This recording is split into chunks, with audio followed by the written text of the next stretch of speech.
Assalamu alaikum, chers élèves, bonjour. On va aborder dans cette vidéo la notion de rotation, notion très importante de géométrie. Vous avez étudié dans les années antérieures les isométries comme translation, symétrie centrale et symétrie axiale. La rotation est aussi une isométrie, c'est-à-dire qu'elle conserve la distance entre deux points. Elle a d'autres propriétés importantes qu'on va voir dans ce chapitre. Allons-y. Après l'assimilation des divers savoirs figurés dans ce chapitre, vous serez capable de, premièrement, construire les images des figures visuelles par une rotation donnée, les figures visuelles comme le segment, la droite, le triangle, etc. Deuxièmement, reconnaître les géométries de figures en utilisant la rotation. Et troisièmement, utiliser une rotation donnée dans des situations géométriques simples. Avant d'aborder ce nouveau chapitre, on va faire des rappels essentiels. Le premier rappel concerne les unités de mesure des angles. Comme vous le savez, les unités de mesure des angles sont le degré, le radian et le grade. Dans ce chapitre, on utilisera surtout le radian, que vous avez bien sûr déjà traité en tronc commun. La relation entre degré et radian est exprimée par l'égalité P radian égale 180 degrés. Cette relation suffit pour convertir une mesure exprimée en radian à une mesure exprimée en degrés, et inversement. Prenons un exemple. 3π sur 4 radian égale 3 sur 4 fois 180 degrés égale 135 degrés. On a remplacé bien sûr P radian avec 180 degrés. Pour orienter un angle dans le plan, on a besoin de définir l'orientation d'un cercle, puis celle du plan, pour arriver à orienter correctement les angles. Pour un cercle, on convient que le sens positif ou direct est le sens qui correspond au sens contraire des aiguilles d'une montre, et l'autre sens est le sens négatif ou indirect. Par suite, le cercle est orienté. Voici le sens direct ou positif. L'autre sens est négatif ou indirect. Pour le plan P, il est orienté si tous les cercles du plan sont orientés de la même façon, qui est décrite précédemment. Pour un angle BAC, l'angle ABAC est orienté positivement si le sens d'un point mobile sur un arc de cercle de centre A, qui joint les deux demi-droites ABAC, part de AB à AC dans le sens direct. Si la mesure alpha appartient à moins P, ça veut dire si la mesure principale de l'angle ABAC, alors si l'angle est orienté positivement, il est positif, et si l'angle est orienté négativement, elle est négative. Elle est ce qu'il faut en général. Pour définir le concept de la rotation, je vous propose l'activité suivante. Avant de voir notre proposition concernant les réponses aux questions posées, je vous invite de mettre en pause la lecture de cette vidéo et de prendre votre temps pour répondre vous-même aux questions posées. C'est très important pour mesurer vos capacités et pour construire vous-même ces connaissances.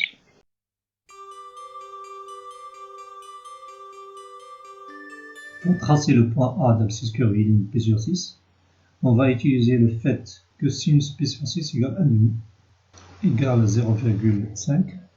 Donc on trace la droite parallèle à l'axe des abscisses, passant par le point 0,05. Cette droite coupe le quart du cercle unité IJ au point A. De la même manière, on trace le point B d'abscisse curviligne P sur 3, en remarquant que le cos P sur 3 égale 1,5. Pour tracer C, on trace la bisectrice de l'angle GO'. Cette bisectrice coupe le quart du cercle GI au point C d'abscisse curviligne 3π sur 4, puisque IOC égale IOG et GOC égale 3π sur 4, et l'angle orienté OIOC est orienté dans le sens direct. Pour tracer le point D d'abscisse curviligne 11π sur 12, on va tracer premièrement le point d'abscisse curviligne P sur 12. Pour cela, il suffit de considérer la bisectrice de l'angle IOA. Cette bisectrice coupe l'arc IA au point P sur 12, le symétrique du point P sur 12 par rapport à l'arc des ordonnées dans le point D. Pour la deuxième question, on a l'abscisse curviligne des points A et P sur 6. Donc P sur 6 est une mesure de l'angle orienté OI-OA. On peut écrire OI-OA égale P sur 6 modulo de pi. Identiquement équivalent, il existe K appartiennent à Z tel que OI-OA égale P sur 6 plus 2kp. Pour déterminer les mesures de l'angle orienté OA ou B, on utilise une variante de la relation de Schall pour les angles. Et donc, OA OB égale EI OB moins EI OA modulo de pi égale P sur 3 moins P sur 6 modulo de pi. On trouve P sur 6 modulo de pi.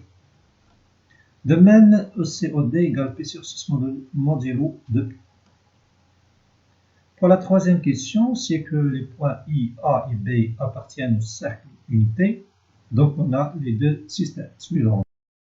Puisque EI égale OA et EI OA égale à P sur 6, plus de kpi ou est congrès à P sur 6 modulo de pi, on dit que A est l'image du point I par la rotation du centre O et d'angle P sur 6. De même, B est l'image du point A par la rotation du centre O et d'angle P sur 6. On écrit RI égale A, FA égale B. R, bien sûr, est la première lettre du mot rotation. Souvent, on l'utilise pour désigner une rotation. Résumons et généralisons les connaissances élaborées dans l'activité précédente. On note par P le plan orienté. Prenons un point oméga des plans et alpha un nombre réel, positif ou négatif. Donc on appelle rotation de centre oméga et d'angle alpha la transformation des plans qui vérifie les deux conditions suivantes. La première est que l'image de oméga c'est oméga. La deuxième, l'image d'un point M du plan P différent de oméga est le point déterminé par les deux relations oméga M' égale oméga M et la mesure de l'angle oméga M est congrue à alpha modulo de pi. On note ces transformations par R oméga alpha ou R s'il n'y a pas de confusion. Bon, la rotation R oméga moins alpha est la rotation réciproque de la rotation R oméga alpha, on la note R moins 1. On peut remarquer que R égale R oméga alpha, si somme aussi R moins 1 égale R oméga moins alpha. Il est facile de voir que si l'image de M par R est prime, alors l'image de M' par R moins 1, ça veut dire la rotation réciproque est M.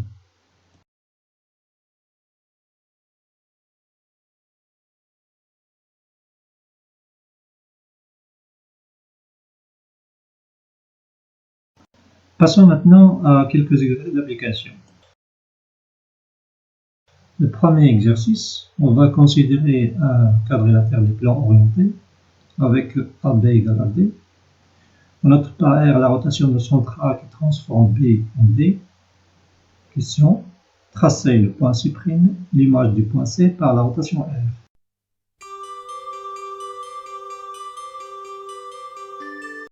Réponse. Remarquons d'abord que l'angle de la rotation considérée est donné par une mesure de l'angle orienté AB à D. Donc C' vérifie AC' égale à C et AC égale AB à D modèle de pi. Donc C' est l'intersection du cercle de centre A de rayon AC et de la demi-droite AX qui vérifie AC à X égale AB à D modèle de pi. Dans ce schéma, on a Gx et BD en la même mesure.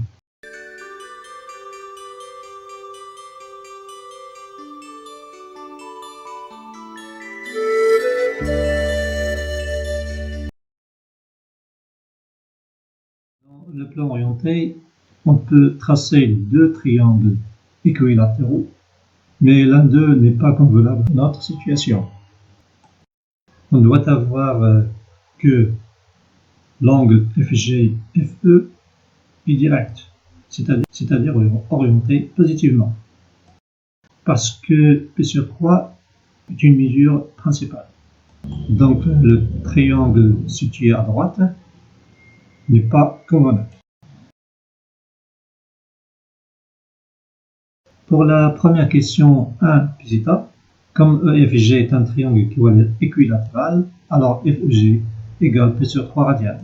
L'angle EFEG est orienté dans le sens direct, donc EFEG égale P sur 3 plus 2 pi ou est conjugué à P sur 3 modulo de pi.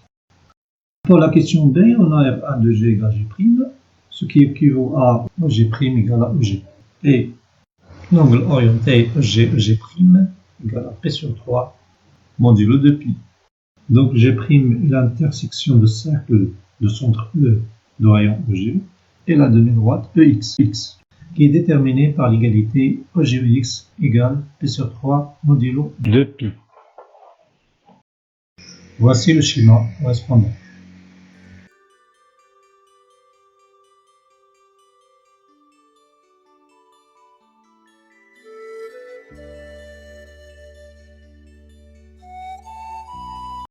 Pour la question 2A, notons R2 la rotation de centre O et d'angle de pi sur 3. On a EE égale EF et EF égale 2 fois GEGF, donc égal à 2 pi sur 3, plus 2 pi bien sûr. Ici, on utilise la propriété suivante. La mesure d'un angle centre est égale au double de la mesure de l'angle inscrit qui intercepte le même arc. Donc, R2 de E égale F. De la même manière, on trouve que l'image de G par R2 est égale à E. Pour la question de B, on sait que la réciproque de la rotation R2 est la rotation du centre O et d'angle moins 2 pi sur 3, déterminant l'image de F. On a EOF égale 2 pi sur 3 radians, et l'angle orienté OFEE est indirect, donc sa mesure principale est négative. Ensuite, OFEE égale moins 2 pi sur 3 modulo 2 pi.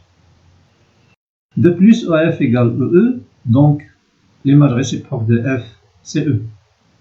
Faut tout simplement utiliser la deuxième question, puisque l'image de E par R2 égale F, donc l'image réciproque de F égale E. De la même manière, on montre que l'image de G par la rotation réciproque de R2 est le point F. Merci de votre attention. Rendez-vous la prochaine vidéo, Inch'Allah.